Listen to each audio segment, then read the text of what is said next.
Leo tukakuona umeitwa BASATA pale. Watu wanatamani kujua nini ambacho kimekupeleka BASATA na nini ambacho kimetokea kule.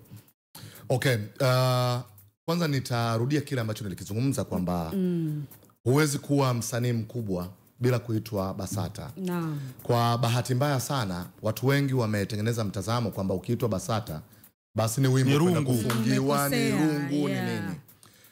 BASATA kupitia katibu mtendaji wake Dr. Mapana. Ndio. Wale ni walezi, ni kama wale tulioacha kule Kaliua ambao walikuwa wanakulea. Yeye ndio amepewa jukumu la kuweza kulea sanaa. Kwa hiyo wakati mwingine unapoitwa BASATA kuna elimu ya bure ambayo unaenda kupewa pale. Kwa mfano, mimi sikuwa nimekamilisha usajili ambao tena kwa sasa unafanyika online wa kila msanii. Of course nilikuwa najua, lakini siku ambayo nimeenda kwa ajili ya kufanya ule usajili, nadhani server za NIDA internet ilikuwa iko chini sana. Okay. Kwa hiyo hatukuweza kupata data za kwangu.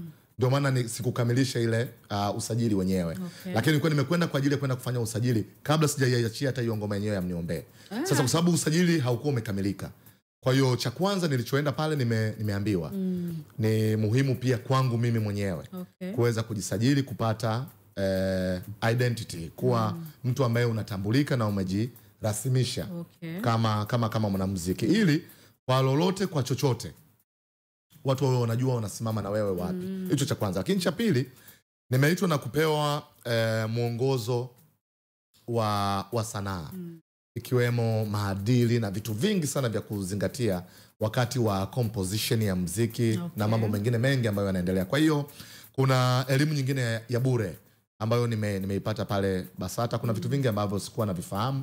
Kwa hiyo nimepata nafasi ya kuzungumza na Dr. Mapana pamoja na viongozi wengine wa pale BASATA.